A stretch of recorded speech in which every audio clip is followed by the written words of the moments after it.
ஏதோ அழுத்தம் இருக்குமோன்னு நினைக்கிறீங்களோ? அழுத்தமா? நமக்கா?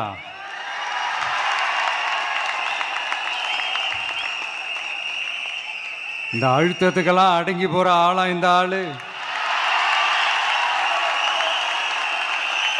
இந்த மூஞ்சா பார்த்தா அப்படியா தெரியுது உங்களுக்கு?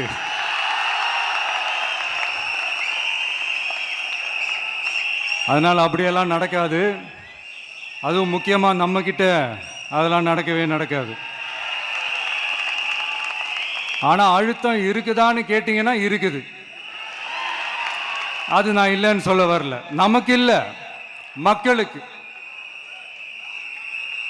தமிழ்நாட்டை இதுக்கு முன்னாடி ஆண்டவங்களும் சரி பாஜகவுக்கு அடிமையாக தான் இருந்திருக்கிறாங்க. ஸோ அவங்கள நம்பியும் ஒரு பிரயோஜனமும் இல்லை. இப்போ ஆண்டுகிட்டு இருக்கிற இந்த திமுக அரசாச்சும் நமக்கு ஏதாவது செய்வாங்கன்னு பார்த்தா இவங்களும் அவங்கள மாதிரியே தான். இன்னும் சொல்ல போனால் ஒரு படி மேலே, இன்னும் மோசம். அவங்களாச்சும் நேரடியாக சரண்டர் ஆகி இருப்பாங்க, இவங்க மறைமுகமாக சரண்டர் ஆகி இருக்கிறாங்க. அவ்வளோதான் வித்தியாசம். அதனால் நீங்கள் பார்த்தீங்கன்னா அவங்களோட அந்த வேஷம் கலைஞ்சிடக்கூடாதுன்றதுக்காக இந்த கலர் கலராக கவர்ச்சிகரமான இந்த அறிவிப்புகள்லாம் வெளியிடுறாங்க. நோட்டீஸ் பண்ணியிருப்பீங்கன்னு நினைக்கிறேன். இவங்க எல்லாரும் இப்படியே இருக்கிறாங்களே, நமக்காக உண்மையாக உழைக்கிறதுக்கு யாராச்சும் வந்துட மாட்டாங்களா அப்படின்னு மக்கள் ஒரு விதமான அதை வெளியில் சொல்ல முடியாத ஒரு அழுத்தத்தில் இருக்கிற நேரம் இது.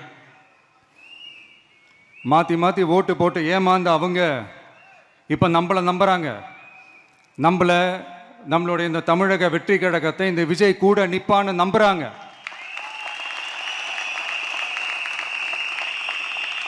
நம்மளை நம்புறவங்களுக்காக நாம நம்பிக்கையோடு இருக்கணும்ல. அப்படின்னா இது முக்கியமான, மிக மிக மிக முக்கியமான ஒரு காலகட்டம் தானே. அதனால தான் அவ்வளோ அழுத்தமாக நான் சொன்னேன்.